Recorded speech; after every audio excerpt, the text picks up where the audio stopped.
guys. You're listening to episode 60 of the School of Intuition Soundcast, and I'm Natasha Che. This soundcast is a self-realization training for the empathic badass, and my goal here is to help you to walk on this planet with power and grace as an empathic light being, so that you can help elevate the consciousness of this world in your own unique ways.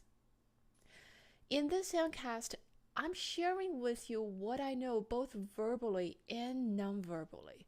Verbally, I'm sharing with you the stories, the concepts, the ideas, which is well and good.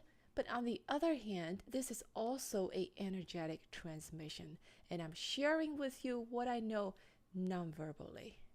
Now, some of you sitting there thinking, oh, energetic transmission sounds fancy, but it's actually not. This is not something that only gurus or spiritual teachers do. This is something that we do with each other every day.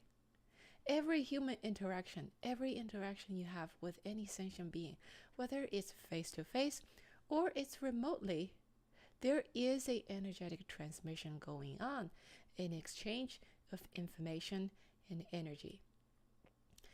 And I'm telling you this because in some cases, well, first of all, both are important, right? In any kind of sharing of knowledge, I think both the verbal component and the nonverbal component, they're both important.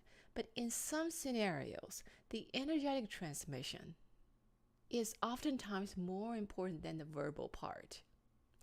And today's episode is one of those scenarios.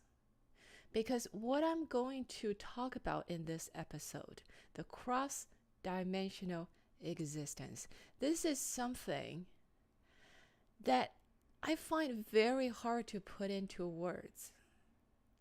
I'm going to try to do it. I'm going to try my darnest to do it. But it's also something that is very hard to articulate in words. So actually, this is the second recording of this episode. I did I did the recording once, and I realized, well, clearly I need to do it again, which rarely happens. You know, this seldom happens, but today it happened. Just, you know, to get to tell you that this is a difficult to articulate thing that we are talking about here. So I want you to especially pay attention to, you know, not what you're hearing, not what's coming out of my mouth. You can pay attention to that also. There's nothing wrong with it. But I want you to pay attention to how you feel, what's happening in your own awareness. And that is actually the more important part in order for you to benefit from this episode. So I want to talk about the multidimensional existence as humans. And to me, you know, to be able to live and dwell in both the dimension of human phenomena and also the dimension of the source. I'll explain what this means, okay? But to be able to to exist in both these places is a very important skill in the mastery of your human self, of your human existence. And proportional to how you master this, it has a, you know, very profound impact on how you experience your human life and the choices you make. And also, since this soundcast is about intuition, it also determines the quality of your intuition. So we will get into more of that later. But I want to tell you first how I feel and why I'm inspired to make this episode, okay? Partly, I'm inspired to talk about this, to at least to, you know, talk about this multidimensional existence from this angle is because I was watching this movie called Blade Runner 2049. This is a sequel of the old Blade Runner. Maybe some of you watched it. It's an old classic sci-fi movie, and I actually like this new one better than the original one.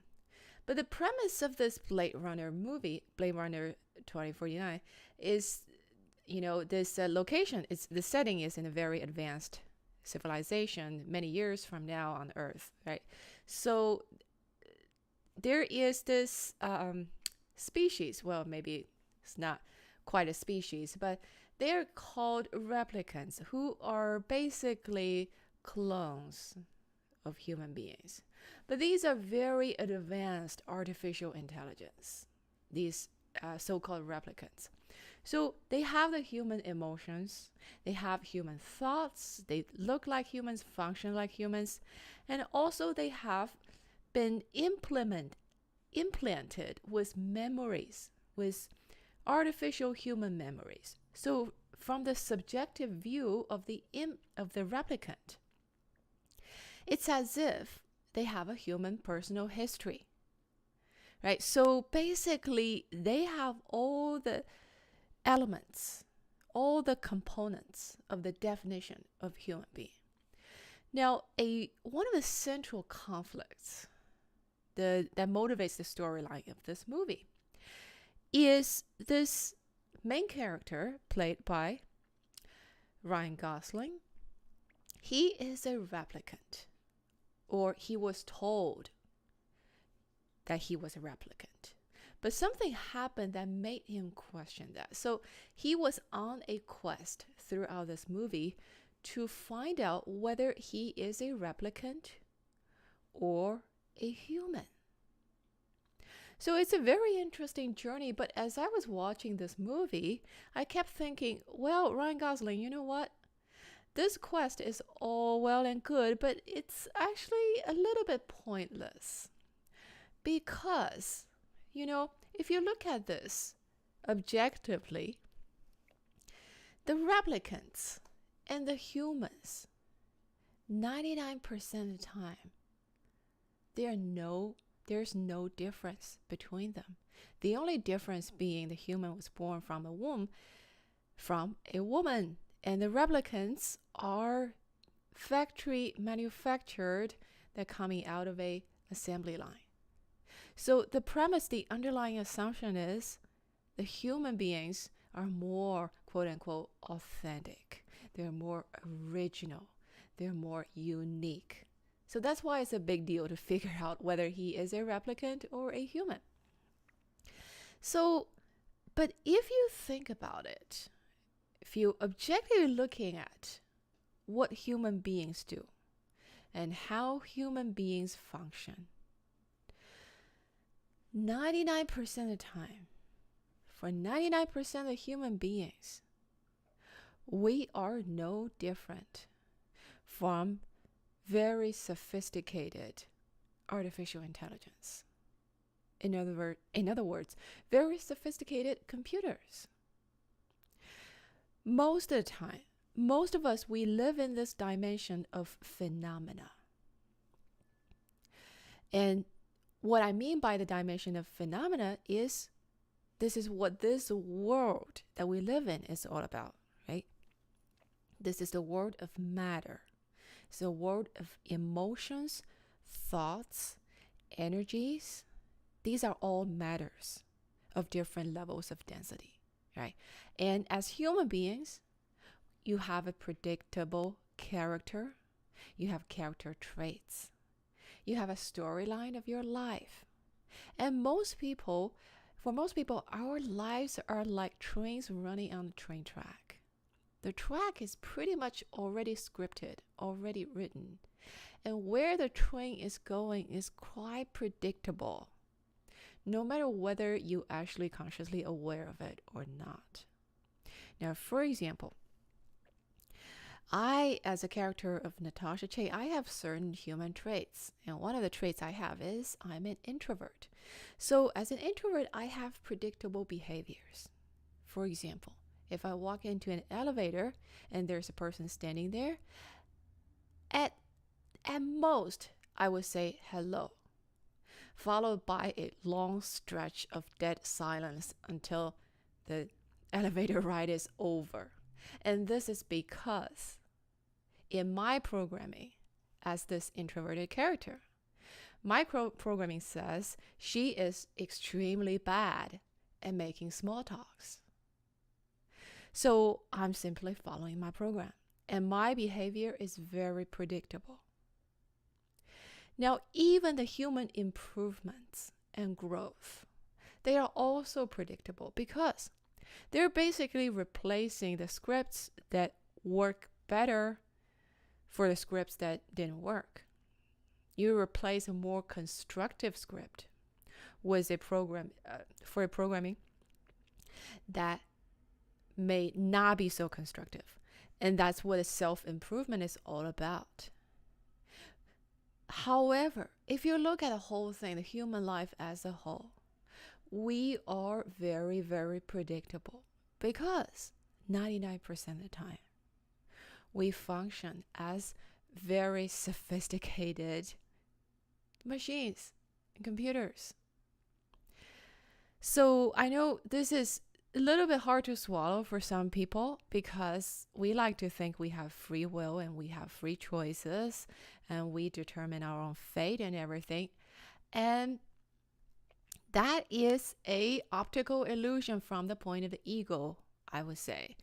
If you really, sit down and observe your own behavior and observe the behavior of other human beings, I would say what you notice is the predictability, the overwhelming predictability of it all. And that is what I mean by, the dimension of the phenomena is where this storyline of life is being played out. On the stage of life, you're a character, you're doing whatever you're supposed to do.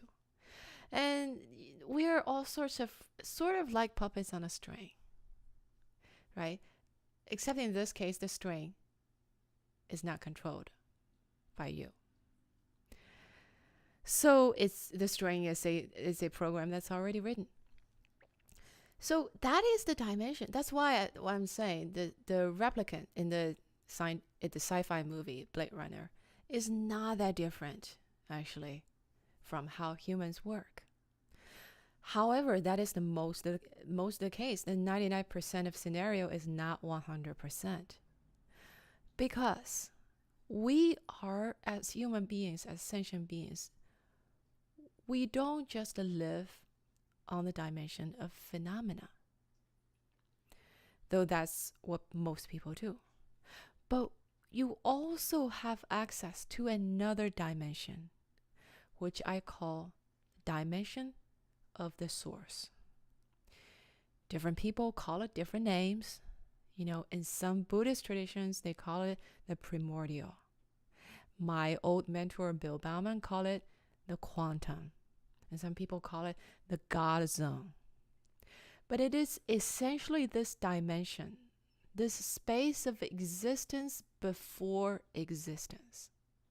This is a dimension before creation, before any creation happens, before any matter is created, any thoughts or emotions are created, where everything is at most a potentiality.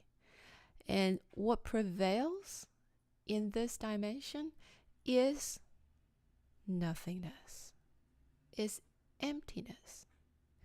Yet, this is a dimension that you and I can actually access. And to me, that is a crucial difference that differentiates human beings or any conscious sentient beings with consciousness, from sophisticated computers.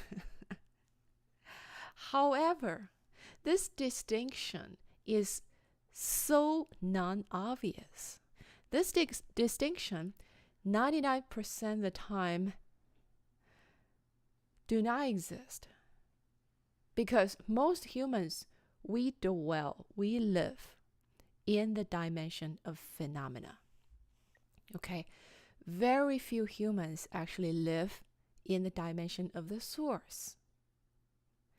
And that's where the quality of the different, that's where, that is a huge reason that it causes the difference in the quality of life. the quality of a human existence. Okay, because when you actually dwell and live in the dimension of the source, from that perspective, you look at your life.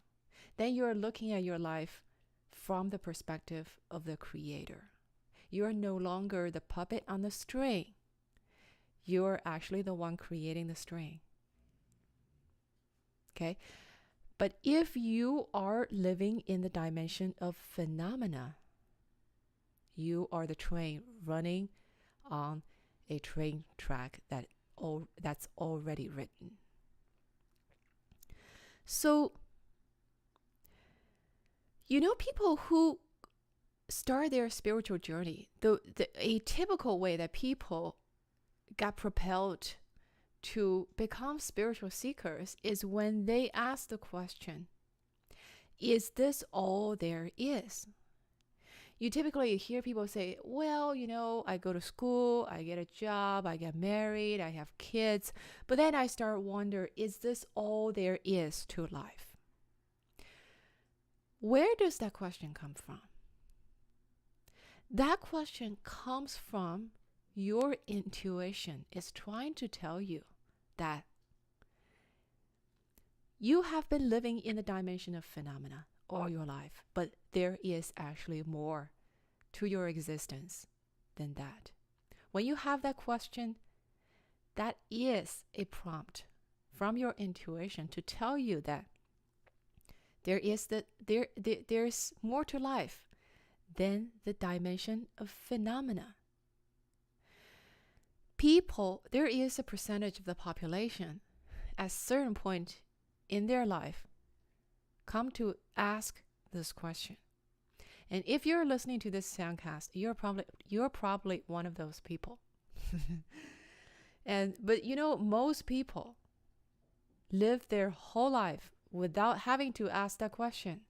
And many people very happily live in the dimension of the phenomena all their life. And that is all very good. But if you're asking the question, if you ever ask that question, is this all there is? Or what is the point of life? What is the purpose of life? That question comes from this intuition that is trying to tell you there is something more. There is an additional dimension to your existence, but you don't quite know what it is. So you're like, okay, I'm going to go and look for things and try to find out what it is because I have this frustration, because life is somehow that feels shallow. I don't know. I'm not satisfied. I don't know why. And this is actually where that comes from. Okay? It's your intuition telling you there is something more there. And that something more is this dimension that we were talking about, the dimension of the source. So you have this yearning, you have this intuitive desire to access that additional dimension of existence. Okay, so also in the title of this episode, there's the word depression. Okay, how is depression related to this? So here's the next point I want to tell you is, because I know like many people listening to this soundcast, you've been through like a spiritual transformation process. You've been through some version, some variation of depression, dark night of soul. Okay, for various reasons. Maybe sometimes it's triggered by some traumatic events of your life, some severe pain in your life. But sometimes it happens on its own because it's the right time to have a depression. I don't know. But all depressions, what I want to tell you is this. All depressions, no matter what the trigger is, it's existential in its roots. Okay? It's a struggle to reconcile the nature of our existence. That's how depression comes about. Because you as a sentient being, you as a manifestation of consciousness, is no longer satisfied with solely dwelling in the realm of phenomena.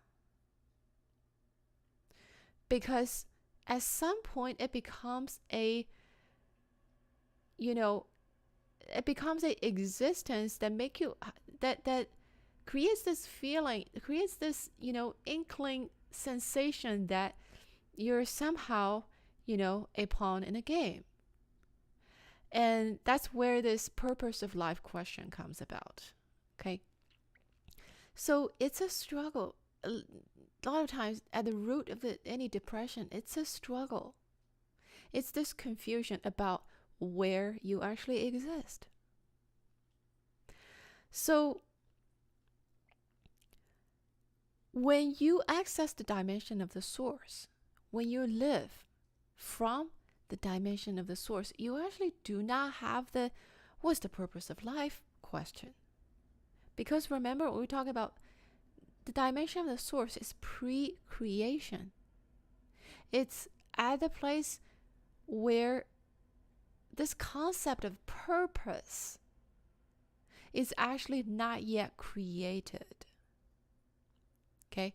Purpose, meaning in itself, it's a creation. It belongs to the dimension of phenomena. It does not belong to the dimension of the source. So a lot of things are like this.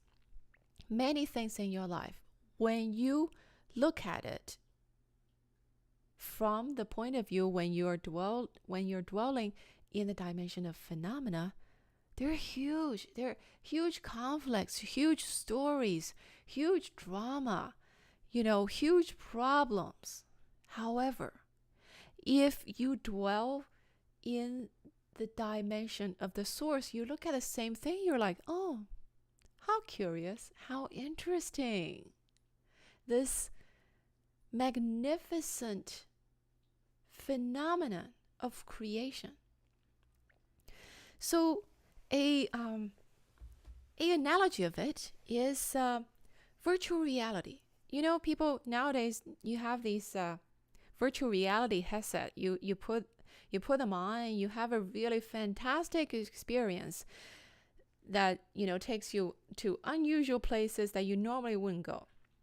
Simulates experience, very realistic experiences of things that you normally wouldn't do, right? And it's a lot of fun. I was playing with this in a friend's house recently, and they're so good at this now. It's really very, very realistic. And, at the rate of the technology develops, I believe, in the not so distant future, we will have artificial intelligence. We will have virtual reality that is really virtually indistinguishable from how human beings function, from how your natural perception functions in this world. However, if you think about this carefully, the reality that we are perceiving right now, right?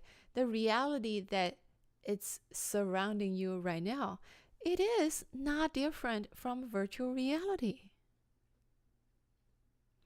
So that's why, an analogy like the distinction, the difference between living in the dimension of the phenomena and living in the dimension of the source is almost like, if you're living in the dimension of phenomena, you wouldn't go, most people wouldn't go jump off the airplane, right? Because you jump off the airplane, you die. There's a consequence.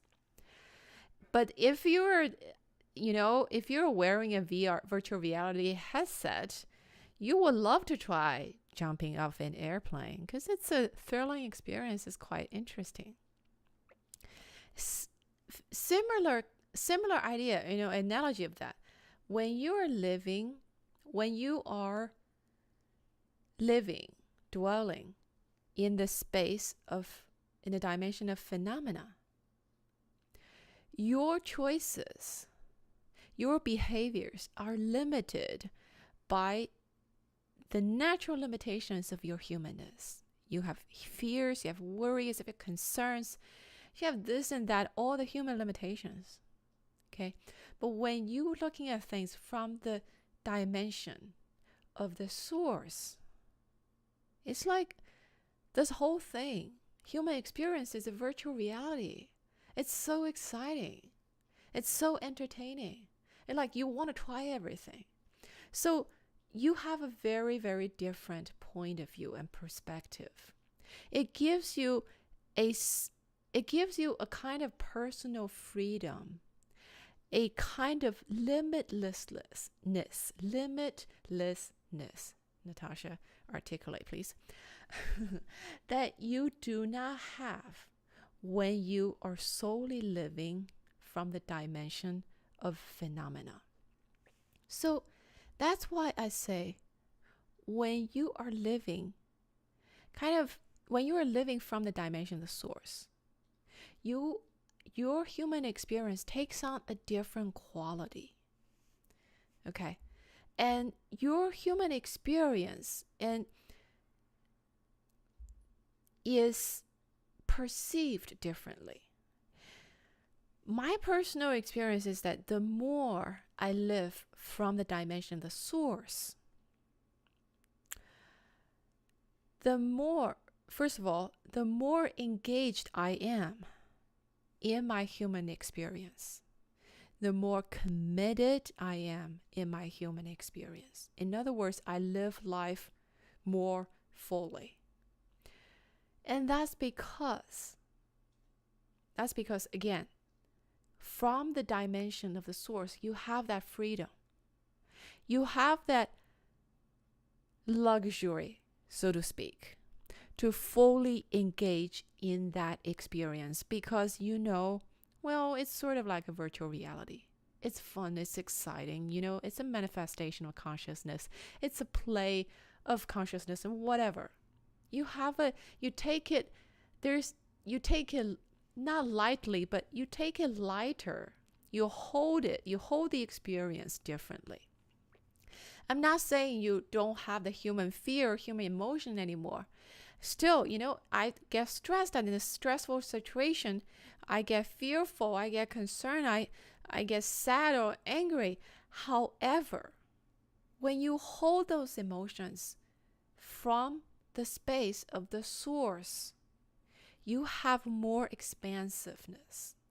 You have more flexibility. You have more freedom while you're still able to engage in those human experiences fully. And the other thing is also, anything when something happens in your life, you take the situation seriously and also not seriously at the same time. And you're more likely to make choices that are actually evolutionary. They're actually creative when you are looking at things from the space of the source, because the space of the source is the space of the creator. Is the space where you are free of any of the prior programmings as a human being, as your human computer. So because you are free of those programmings, it allows you to hear your true intuition so much more clearly. It allows you to make choices from from a growth standpoint, rather than making choices from a reactionary or programmed space as we normally do most of the time as humans. So that's why I said, when you live as in the dimension of the source, a lot of things are different. But on the other hand, a lot of things, these things are very hard to put into words.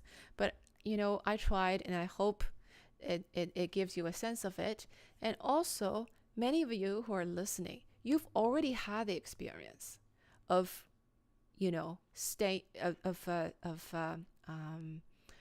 immersing yourself in the dimension of the source. Whether you may not call it what I'm calling it, but you know what it is.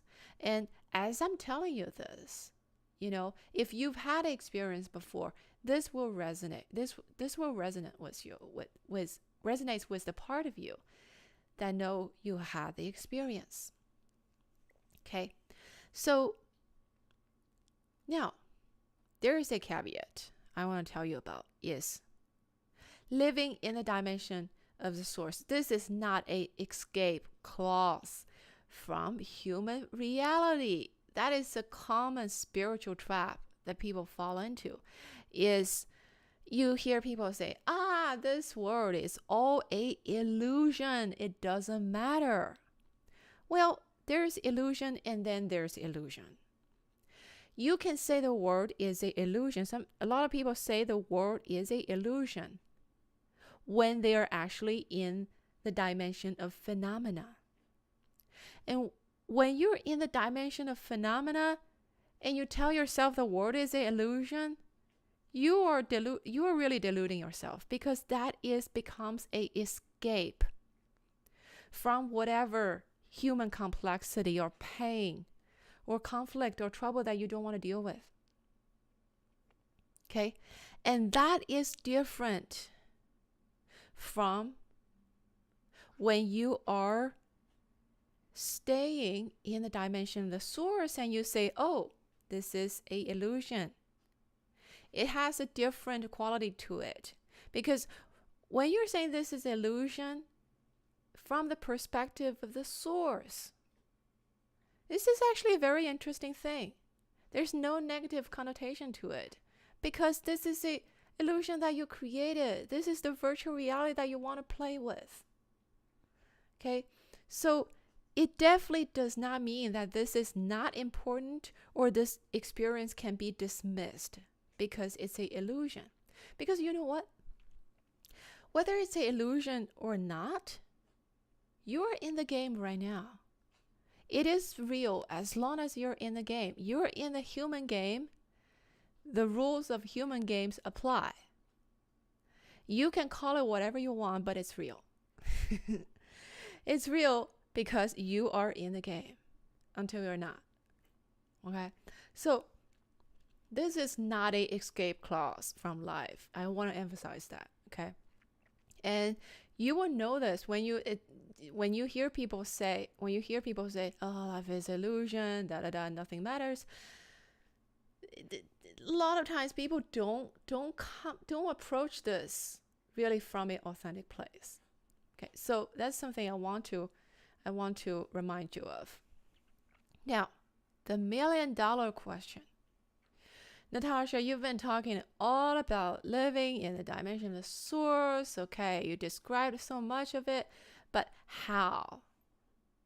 Where is this dimension? How do I get there?